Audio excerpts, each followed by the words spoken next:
আমাৰ ট্ৰাইবেল সংঘই আমাক বিৰোধিতা কৰি থাকে। আমাৰ ক্ৰাইটেৰিয়া বোলে নাই বা অমুক তমুক হেন তেন। আমি তেওঁলোকক আগতে কৈছোঁ যে আমাৰ জনজাতিকৰণ যেতিয়া হ'ব, আমি আপোনালোকৰ যিখিনি ভাগৰ কোটা সেইখিনি আমাক নালাগে, চৰকাৰে আমাক সেই কোটাখিনিৰ ব্যৱস্থা কৰিব। আৰু এই যে ট্ৰাইবেল সংঘই বিৰোধিতা কৰি থাকে, আমি ক'ব বিচাৰিছোঁ আমাৰ জনজাতিকৰণটো ট্ৰাইবেল সংঘৰ সম্পত্তি নহয়। আমি ট্ৰাইবেলটো আমাক লাগে, আমাৰ এয়া প্ৰাপ্য অধিকাৰ। কাৰণ তেওঁলোকে যদি বিৰোধিতা কৰে তেতিয়া তেওঁলোকৰো বিৰোধিতা কৰিবৰ কাৰণে আমি বাধ্য হ'ম, কিয়নো তেওঁলোকে এটা সময় নিৰ্ধাৰিত থাকে, সেই সময়লৈকে ট্ৰাইবেল থাকে। যেতিয়া উন্নতিৰ দিশত আগবাঢ়ি যায় সেই ট্ৰাইবেল সংঘৰ কিন্তু তেতিয়া সেই মানে জনজাতিকৰণটো কেঞ্চেল হয় অট'মেটিকলি বা বাতিল কৰিব লাগে। কিন্তু সেই পৰ্যায় তেওঁলোকৰ এতিয়ালৈকে কৰা নাই। গতিকে আমিও কিন্তু তীব্ৰ বিৰোধিতা কৰিবৰ কাৰণে বাধ্য হ'ম। গতিকে আহ্বান জনাম সকলোৱে যাতে একেলগে মিলিজুলি যাতে ট্ৰাইবেল, আগৰ ট্ৰাইবেল আৰু এতিয়া যিখিনি আমাৰ জনজাতিকৰণ হ'ব সেইখিনিয়ে যাতে একেলগে আমাৰ অসমখনৰ উন্নয়ন দিশত আমি একেলগে আগবাঢ়ি যাব পাৰোঁ, সেই দিশতে তেওঁলোকে গুৰুত্ব প্ৰদান কৰক। আমি সেইখিনিয়ে তেওঁলোকক আহ্বান জনাইছোঁ। অন্যথা তেওঁলোকে যদি আমাৰ বিৰোধিতা কৰি থাকে তেতিয়াহ'লে তেওঁলোকৰ বিৰুদ্ধেও আমি তীব্ৰ আন্দোলন গঢ়ি তুলিবৰ কাৰণে বাধ্য হ'ম। আমি ৰাজনৈতিকভাৱে কোচ ৰাজবংশী সুৰক্ষিত নহয়, যিহেতুকে BTIDত সমষ্টি শুনিছোঁ 40টাৰ পৰা 54টা হ'ব। আমি তাত দাবী উত্থাপন কৰিছোঁ যে সেই 54টাৰ ভিতৰত 10টা সমষ্টি কোচ ৰাজবংশী জনগোষ্ঠীৰ কাৰণে সংৰক্ষিত হ'ব লাগে। এই কথাটো আমি ইতিমধ্যে অৱগত কৰাইছোঁ আৰু ভৱিষ্যতলৈকে আমি কৈ থাকিম যে 54টাৰ ভিতৰত 10টা সমষ্টি কোচ ৰাজবংশীসকলৰ কাৰণে সংৰক্ষিত হ'ব লাগিব। তেতিয়াহে আমি ভাবিম যে কোচ ৰাজবংশী BTIDত সুৰক্ষিত হ'ব। তো ৰাজনৈতিকভাৱে আমি অতি পিছপৰা, গতিকে ৰাজনৈতিক দিশত আমাক সুৰক্ষিত কৰাৰ কাৰণে 10টা সমষ্টি আমাৰ কাৰণে সংৰক্ষিত কৰক।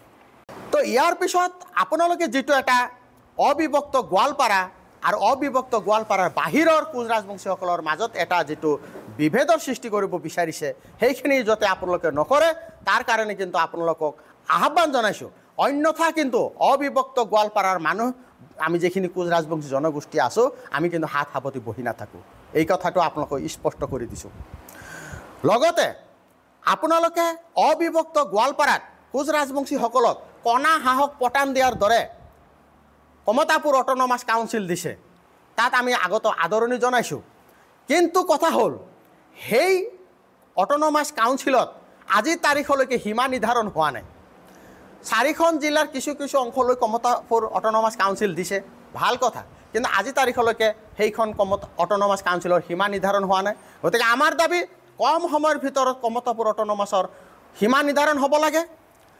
আমাৰ দাবী তাত আপোনালোকৰ সেইদিনাখন 10 জুলাই তাৰিখে আমাৰ পীয়ুষ হাজৰিকা ডাঙৰীয়া আৰু জয়ন্ত মল্ল ডাঙৰীয়াৰ লগত কোচ ৰাজবংশী বহুকেইটা সংগঠনৰ বৈঠক হৈছিলে। সেই বৈঠকত উল্লেখ কৰিছিলে, গম পালোঁ যে 50% কোচ ৰাজবংশী জনগোষ্ঠী যিখন গাঁৱত নাই সেই গাঁওখন কিন্তু অন্তৰ্ভুক্ত নহয়। কিন্তু আমাৰ দাবী 20% কোচ ৰাজবংশী যিখন গাঁৱত আছে সেই গাঁওকেইখন অট'নমাছ কাউন্সিলত অন্তৰ্ভুক্ত কৰক। যদি সেই কৰিবই নোৱাৰে তেতিয়াহ'লে সেইটো কিহৰ অট'নমাছ দিলে? ইয়াৰ পৰাই বুজা যায় আপোনালোকে ভেকো ভাওনা কৰি আছে, কোচ ৰাজবংশীৰ লগত ভেকো ভাওনা কৰি আছে। আপোনালোকে KSC দিছে, KSCৰ বাহিৰৰ মানুহখিনিক আপোনালোকে গুৰুত্ব প্ৰদান কৰা নাই, তেনেকুৱা ধৰণৰ নহয়। গতিকে আপোনালোকে KSCৰ সীমা নিৰ্ধাৰণ কৰক। লগতে KSCখনত আপোনালোকে নিৰ্বাচন অনুষ্ঠিত কৰিবলৈ ওলাইছে, সেয়া ভাল কথা, আমিও দাবী জনাইছোঁ আপোনালোকে নিৰ্বাচন অনুষ্ঠিত কৰক। কিন্তু সেইখন KSCত যদি জনজাতিকৰণ নকৰাকৈ যদি তাত KSCখনৰ নিৰ্বাচন কৰা হয় তেতিয়াহ'লে তাত কোচ ৰাজবংশীসকল সুৰক্ষিত থাকিবনে? গতিকে আমাৰ দাবী KSCৰ লগতে KSCৰ বাহিৰৰ যিখিনি মানুহ আছে, কোচ ৰাজবংশী জনগোষ্ঠী মানুহ আছে, আপ টু আপোনাৰ শদিয়ালৈকে অসমৰ গোটেইটো জিলাৰ কোচ ৰাজবংশীসকলক জনজাতিকৰণ কৰক। তাৰপিছত তাতে অট'নমাছ কাউন্সিলটোৰ নিৰ্বাচন কৰক। তেতিয়াহ'লে আমি ভাবিম যে আপোনালোকে আমাৰ প্ৰতি সদিচ্ছাৰ ভাৱ আছে আৰু কোচ ৰাজবংশীক সুৰক্ষিত কৰাৰ কাৰণে আপোনালোকৰ এটা ভাল মনোভাৱ আছে। যদি জনজাতিকৰণ নকৰাকৈ আপোনালোকে তাতে নিৰ্বাচন অনুষ্ঠিত কৰে তেতিয়াহ'লে আমি গম পাম যে কোচ ৰাজবংশীসকলৰ ওপৰত আপোনালোকৰ কোনো ধৰণৰ সদ্ভাৱ নাই। তেতিয়াহ'লে কিন্তু আমি আপোনালোকৰ বিৰুদ্ধে তীব্ৰতৰ আন্দোলন গঢ়ি তুলিবৰ কাৰণে বাধ্য হ'ম। এই ক্ষেত্ৰত কিন্তু আপোনালোকে এটা ভাগ বতৰা কৰাৰ আমাৰ এটা মানে মনে লৈছে। আমাৰ আক্ৰাসুৰ আজি বহুকেইটা ভাগত বিভক্ত। এই ক্ষেত্ৰত আমি আক্ৰাসু হিচাপে সঁচাকৈ দুখিত আৰু লজ্জিত।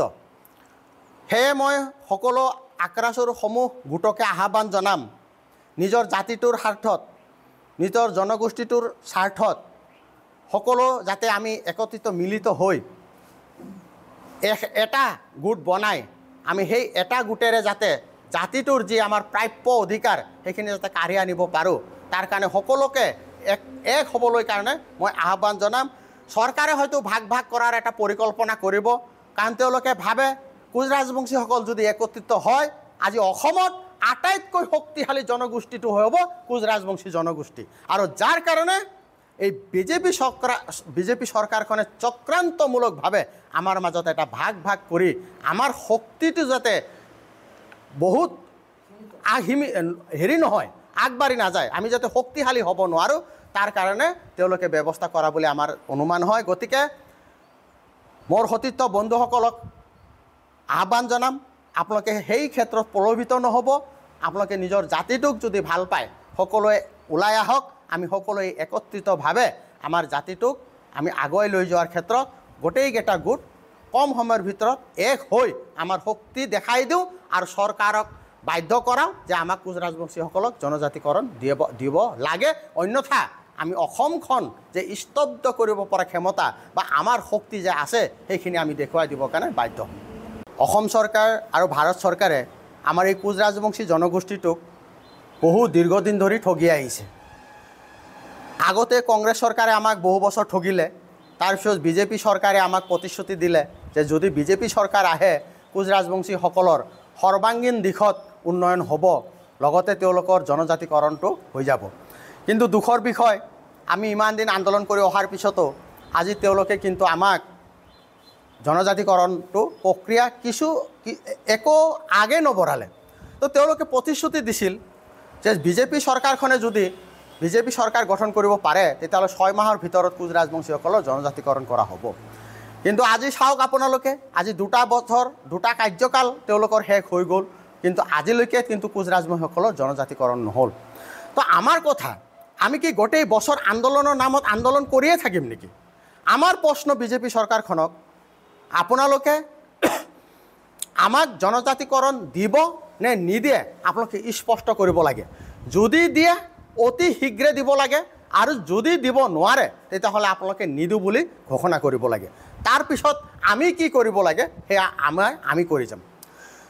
তো যদি আপোনালোকে কম সময়ৰ ভিতৰত অসম চৰকাৰ, ভাৰত চৰকাৰ আৰু আক্ৰাসুৰ গোটেইকেইটা গোটক একত্ৰিতভাৱে ত্ৰিপাক্ষিক বৈঠক অনুষ্ঠিত কৰি যদি কোচ ৰাজবংশীসকলৰ জনজাতিকৰণ কৰিব নোৱাৰে, তাৰপিছত কিন্তু আমি অহা 15 আগষ্ট তাৰিখৰ পিছত 28 আগষ্ট তাৰিখৰ পৰা আমাৰ ধাৰাবাহিক আন্দোলন কাৰ্যসূচী আৰম্ভ হ'ব।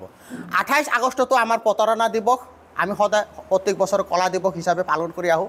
কাৰণ 1949 চনৰ 28 আগষ্ট তাৰিখটোত আমাৰ কমতাপুৰ ৰাজ্য ভাৰত চৰকাৰৰ লগত চামিল হৈছিল। এয়া ইতিহাস প্ৰসিদ্ধ কথা, আমি কোৱা কথা নহয়। গতিকে সেই ভাৰত চৰকাৰ আমাক ঠগাই আছে, আৰু সেইকাৰণে 28 আগষ্ট তাৰিখটো আমি প্ৰতাৰণা দিৱস হিচাপে পালন কৰিম।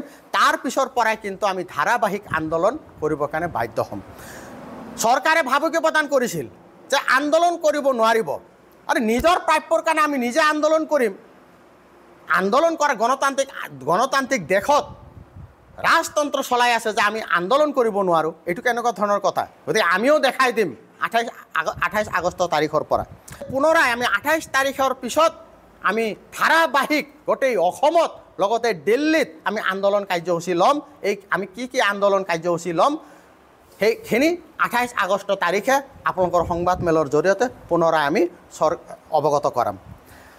শেষত কোচ ৰাজবংশীসকলৰ যি KN আৰু জীৱন সিংহ লগতে ভাৰত চৰকাৰৰ মাজত এটা আলোচনা হৈছে বুলি আমি ইতিমধ্যে প্ৰচাৰ মাধ্যমৰ যোগে গম পাইছোঁ।